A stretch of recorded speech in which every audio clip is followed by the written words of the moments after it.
Ladies and gents, boys and girls, Duggars and Diggets, Monster Hunters, Monster Honeys, your boy Dak 908, Young Diggy Diggy himself, and today we are looking at my literal favorite monster in this entire game. Radobaan, I believe is how you pronounce the name. It matters not.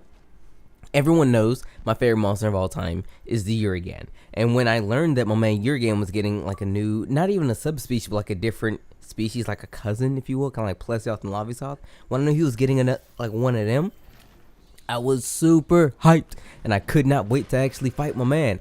And guys, needless to say, this engagement you're looking at right here was not our first encounter.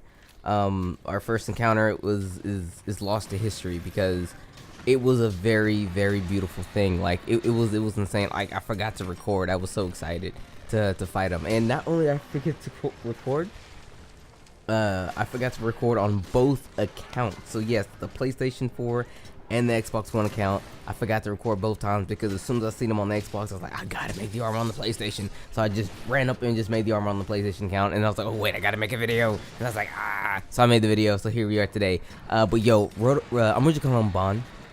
Baan is so sick. This is going to be the most biased commentary I've ever done in my life, but I'm going to try my best to make it not so biased. So let's get into what he's actually about. So if you guys remember Urigan at all, he's a monster who likes to roll around, and pretty much that's really where he gets all his rocks off. No pun intended, but he rolls, he slams his chin. People refer to him as Jay Leno because that's such a huge chin. I've never seen the guy before, so I couldn't necessarily tell you. However, Radobaan, he is very interesting. He's a little different from Urigan because where Urigan, we would roll and then like he would do the roll and he would end the roll and that'd be hit.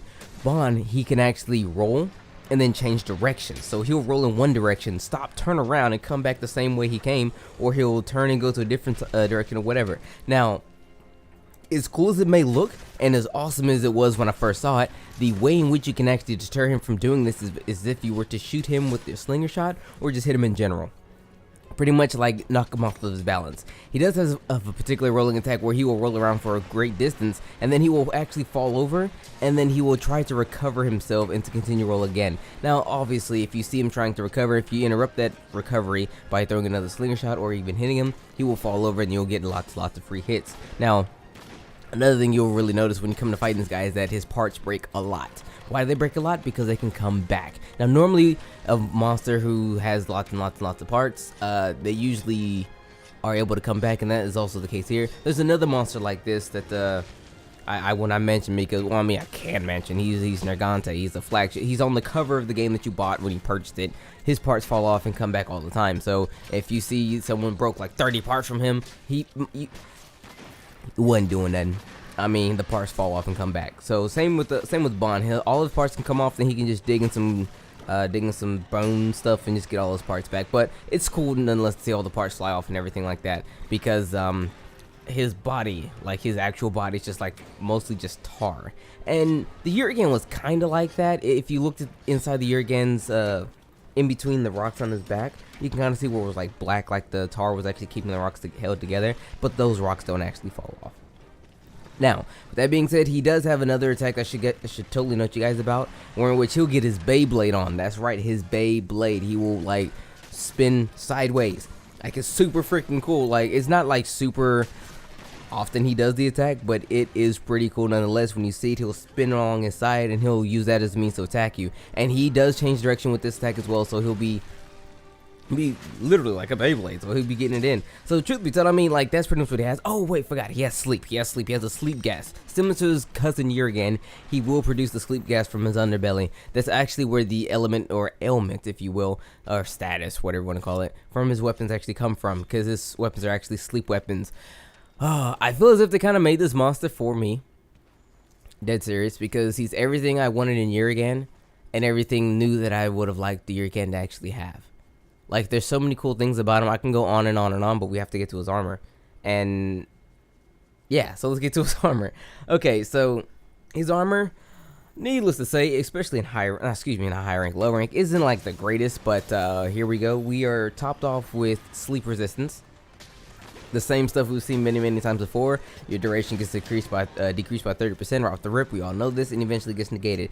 Bleeding resistance. Now this one's a little bit different, and it's actually going to be a really useful skill if you choose to actually use this particular armor set when you have to fight like 2 monsters later. but we'll get to that when we get to that. Now, bleeding resistance grants protection against bleeding. The first level reduces damage while bleeding. So if you don't know what bleeding is, there are certain monsters who can hit you with an attack that causes bleeding. Very similar to poison, where in which you take damage over time. However, this damage is only done if you move. So if you're moving, if you're guarding, if you're blocking, if you're walking, if you're escaping, if you're drinking potions, it can actually affect you. Now, how you actually get rid of this is if you were to crouch and stay there for a little bit, or eat a bit of meat. It could either be a ration, well-done steak, or there's a bit of jerky that's actually designed for this exact purpose. But you get rid of it that way. However, while you're bleeding, this particular skill, level 1, will reduce the damage it does, or reduce the damage over time, that is, eventually negating it all together. Now, sleep attack. Of course, we got our threshold build up, and we have our bonus 10. And we've been through this like thousands of times, so I don't have to go through this too much often. But you know, sleep attack, you know what that is. Slugger, this is the good stuff. Stun power plus 10%. So if you're a impact kind of guy, a bludgeon weapon, if you person, if you will, hammer, hunting horn, here's your particular skill. This skill is designed literally for you. So and it helps, makes it easier to stun your monsters. So that's really good skill to have, especially for your hammer user if you really focus on the head. I would like to say it's also good for your charge blade as well. If you use the ultra burst, I'm not 100% sure. Probably you just want to go with like bombardier or like artillery or something like that instead, but whatever. Next we have guard. We know what guard does. Slightly decreases the impact of all attacks, of attacks I should say, level 1 that is, but it helps reduce the kickback, the knockback. When knockback and stamina depletion while guarding. My favorite skill in the entire game, because it's literally tied to my favorite weapon in the game, the lance. So the more guard I have, the better I am as a lancer. And a lot of times I will use this particular armor piece. It is the Radobaan's waist. I will use its waist and mix sets for my lance, so that way I can have more guard and stuff. So now let's talk about his weapons. His weapons doesn't have a whole bunch. Weird, but they're really cool looking. They're pretty solid. They have more sharpness than I assume what I would expect them to have, and they have a lot more sleep element than I expect them to have. But his weapons are sleep weapons. He doesn't have too many, like I said. He doesn't have a lance. He doesn't have a gun lance. That hurt my very soul. But he has a hunting horn. He has a great sword. He has a couple other things. So I decided to go with the great sword and the hunting horn. And I found the great sword to be a lot more fun for me, because I mean, I told myself I wouldn't use the great sword. I'd use the hunting horn instead. But this next monster we're gonna fight, I damn sure don't want to use the hunting horn. I'm fighting him because it's cancer. But yeah, that's my man's stuff. His gear isn't like too like Mac Daddy-tastic, but it's there. And if anything, aesthetically, it's just fine, and that's all I really care about for the most part. It does have guard, so I mean, that's me, but aesthetically it's definitely really nice. But Radobaan, he's not a very tough monster. He's really not. He kind of hits kind of hard, but you guys should be able to like do work against him. I mean, if you've gotten this far, there isn't too many other monsters who should give you this much, or should give you that much more trouble, especially because all the monsters difficult up until about right now, literally it's up until this monster, have been relatively kind of easy. This is the easy path right here.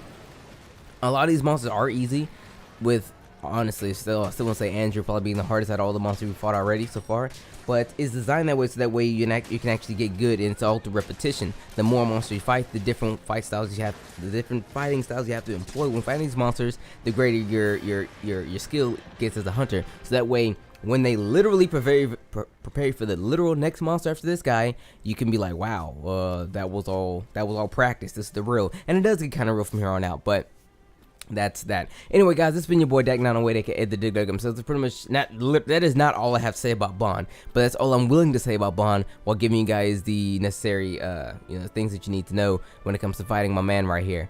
Also, I forgot to note that his weakness is actually dragon. So I mean, that's not really that important, because you don't run into any dragons yet. He does have weakness to ice too, so I don't know. Not important. His resistances are weird, so don't even worry about it. He has a +10 in the water, 0 everything else, -10 to dragon, -5 to ice. But whatever. There's more I can say about this guy, but I mean, this will get you through the fight for sure. Anyway, guys, it's been your boy Dak908, aka the Dig Dug himself. I'll see you all next time. I love this monster. If I were to show you my actual reaction to it, it would just be me saying the whole time. So yeah, we're not gonna do that. I'm sorry. Take care.